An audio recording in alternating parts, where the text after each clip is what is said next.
The chapter is the bond of love. I'll begin with Bruno, my wife's pet sloth bear. Sloth bear एक type का bear होता है, India में मिलता है. I got him for her by accident. So narrator अपनी wife को एक sloth bear गिफ्ट करता है. Sloth bear उसके पास कैसे आया, ये एक एक्सीडेंट था, मतलब ये कोई प्लान्ड इवेंट नहीं था.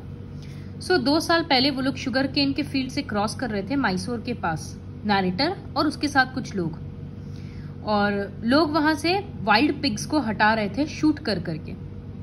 सम were shot and some escaped. कुछ मर गया वहीं पर और कुछ भाग गया. जब सबको लगा कि जब सब खत्म हो गया तो सडनली एक स्लॉथ बियर आ गया, came out panting in the hot sun, मतलब हाफते हाफते वो आया. और I will not shoot a sloth bear wantonly hurt, but unfortunately for the poor beast, one of my companions did not feel the way about it. मतलब इन लोगों का intention नहीं था कि स्लॉथ बियर को किल करना, बट उसको एक गोली गलती से लग चुका था.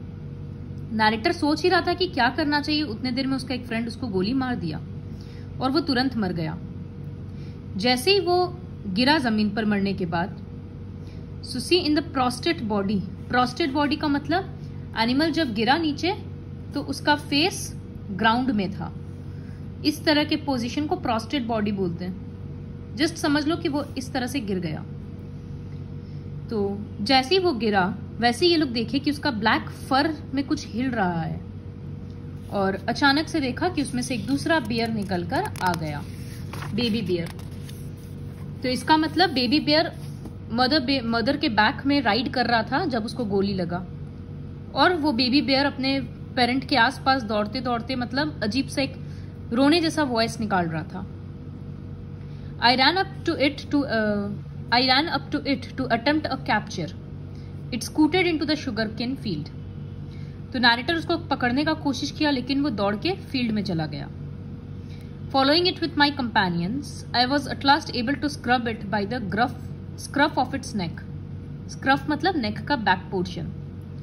तो ये लोग फॉलो करते करते उसको पकड़ लिया, और बियर उसको अटैक करने का कोशिश कर रहा था अपने क्लॉज वगैरह से, लेकिन ये लोग उसको गनी बैग में डाल के बैंगलोर ले आए अपने साथ. और जब बैंगलोर आया तो नैरेटर अपनी वाइफ को वो बियर दे दिया.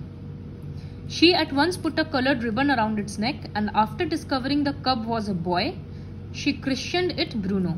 वो उसको ब्रूनो नाम दे दी. ब्रूनो जल्द ही फिर दूध पीना सीख गया बॉटल से. कुछ दिन और लगा और वो ईटिंग ड्रिंकिंग सब कुछ सीख गया. वो सब कुछ खाता था, कुछ भी वेजिटेरियन डिश भी, जैसे वेजिटेबल्स, फ्रूट्स, नट्स, और मीट भी खाता था, स्पेशली पॉर्क. करी, राइस, मतलब करी and rice regardless of condiments. Condiments मतलब मिर्च, मसाला, ये सब के बावजूद वो सब कुछ खा लेता था. कुछ भी लिक्विड भी पी लेता था. The bear become very attached to our 2 Alsatian dogs and to all the children of the tenants living in our bungalow. वो सबसे काफी फ्रेंडली हो गया, एनिमल्स, पेट से भी और फैमिली मेंबर्स से भी. वो यंग था तो वो फ्रीली अपना इधर उधर खेलते खेलते किचन में भी आना जाना सब कुछ करके अपना टाइम बिताता था. एक बार एक ऐसा इंसिडेंट हुआ कि नैरेटर रैट पॉइजन रखा था, बेरियम कार्बोनेट, ताकि इसके लाइब्रेरी का चूहा और माइस मर सके, रैट्स एंड माइस. लेकिन ऐसा हुआ कि ब्रूनो लाइब्रेरी में आता जाता था, तो वो लाइब्रेरी में चला गया और वो पॉइजन गलती से खा लिया. उस पॉइजन की वजह से उसका बॉडी में पैरालिसिस का अटैक शुरू हो गया. Paralysis set in to the extent कि वो अपने पैर पे खड़ा भी नहीं हो सकता था. जैसे तैसे वो अपने आप को घसीटते हुए उसकी वाइफ के पास गया, नैरेटर की वाइफ के पास, और वो लोग डॉक्टर को बुलाए, वेट के पास लेकर गए और उसको बोले कि पॉइजनिंग का केस है, टेम बियर है, मतलब पालतू बियर है, और बेरियम कार्बोनेट खा चुका है, तो क्या करना है. तो वो अपने बुक्स वगैरह से एकदम परेशान होकर जल्दी से देखा. व्हाट पॉइजन डिड यू से सर? Barium carbonate. यस. वो पूरा इंडेक्स ऐसे ढूंढ रहा है बेरियम कार्बोनेट के बारे में. फिर सिम्टम्स पढ़ा और इंजेक्शन पढ़ा कौन सा देना है. तो वो बोला ठीक है आप लोग रुकिए, हम इंजेक्शन लेकर आते हैं. A dash back to the car, Bruno still floundering about on his stumps, but clearly weakening rapidly. Bruno का सिम्टम्स और खराब होते जा रहा था. वोमिटिंग हो रहा था, हैवी ब्रीदिंग हो रहा था, और मुंह खुला रह गया था. Hold him everybody. In goes the hypodermic Bruno squeals. 10 cc of the antidote enters his system without a drop being wasted. 10 cc antidote उसके बॉडी में इंजेक्ट किया गया, कुछ भी नहीं हुआ 10 मिनट तक। फिर और 10 cc दिया गया, तो 10 मिनट के बाद उसमें उसका ब्रीदिंग थोड़ा सा इम्प्रूव हुआ। अब ब्रूनो हाथ वगैरह मूव करने लगा था, लेकिन खड़ा नहीं हो सकता था। आधा घंटा के बाद ब्रूनो खड़ा भी हो गया और खाने पीने भी लग गया। What's barium carbonate? He looked at us disdainfully, as much as to say, "What's barium carbonate to a big black bear like me?" तो नैरेटर ऐसा बोल रहा है कि ऐसा लग रहा था कि बियर हम लोगों को देख रहा है और मतलब बोल रहा है कि बेरियम कार्बोनेट बियर को देने का क्या मतलब है। बट ब्रूनो खाने लग गया।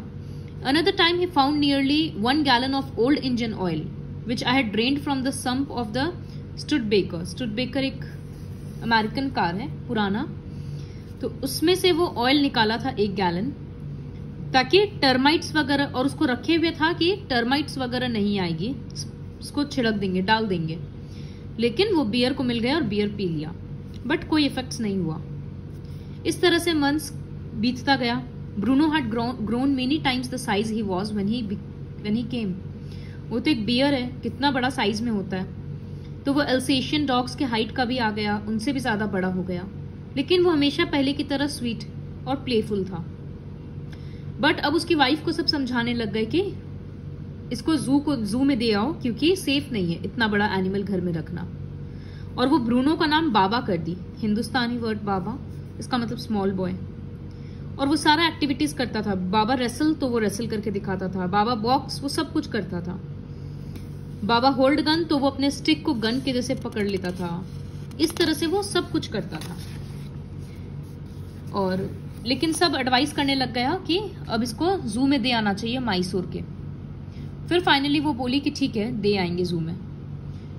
काफी वीक्स बीत गया। फिर वो लोग क्यूरेटर को कॉल किया, जू कीपर को, कि इस तरह से टेम बियर हम लोगों के पास है, आपको चाहिए? तो दे सेड यस। फिर केज भेजा गया और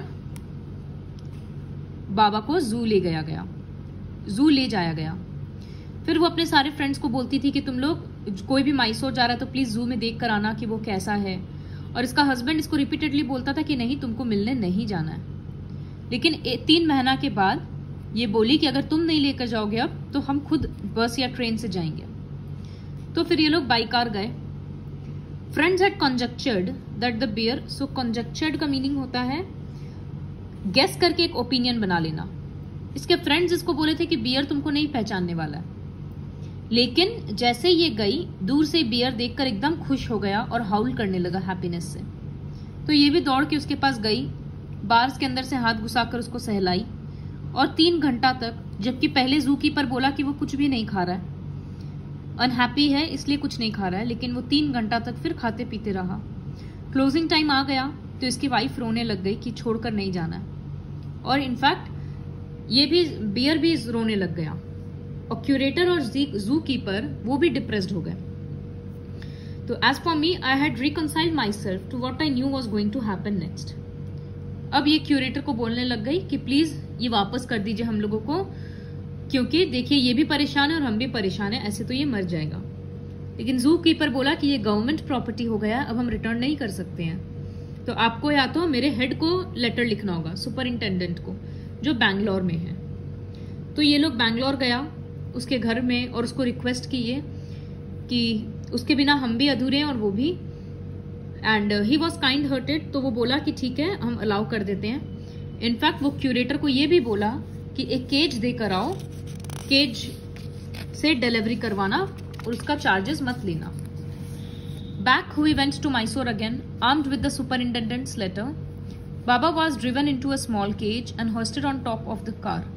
केज को गाड़ी के ऊपर रखा गया और टाइटली बांध दिया गया। धीरे धीरे वो लोग जर्नी पूरा किया। Once home, a squad of coolies were engaged for special work in our compound. वहां पर एक आइलैंड के जैसा बना दिया गया। It was 20 feet long and 15 feet wide, और आसपास ड्राई गड्ढा था या पानी था। 7 feet wide and 7 feet deep. मतलब जमीन लैंड था, फिर आसपास खाली जगह छोड़ दिया गया गड्ढा के फॉर्म में, ताकि बियर घर के अंदर ना आ जाए।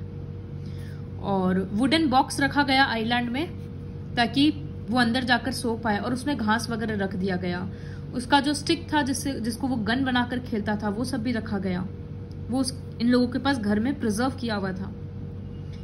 In a few days, the coolies hoisted the cage on the island and Baba was released. He was delighted, standing on his hind legs. He pointed his gun and cradled his baby. My wife spent hours sitting on a chair there while he sat on her lap. He was 15 months old and pretty heavy too. तो वो इतने महीना के बाद वो वापस जब उसको फ्रीडम मिला तो उसको कितना अच्छा लग रहा था, वो एकदम हैप्पी था।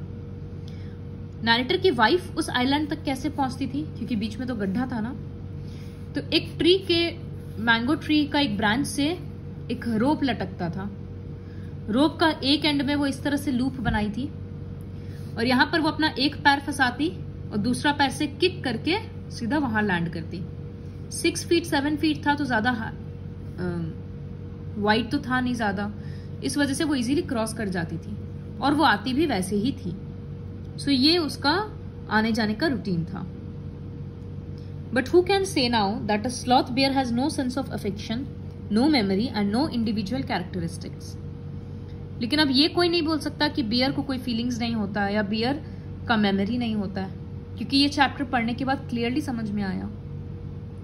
So this is the chapter a bond of love.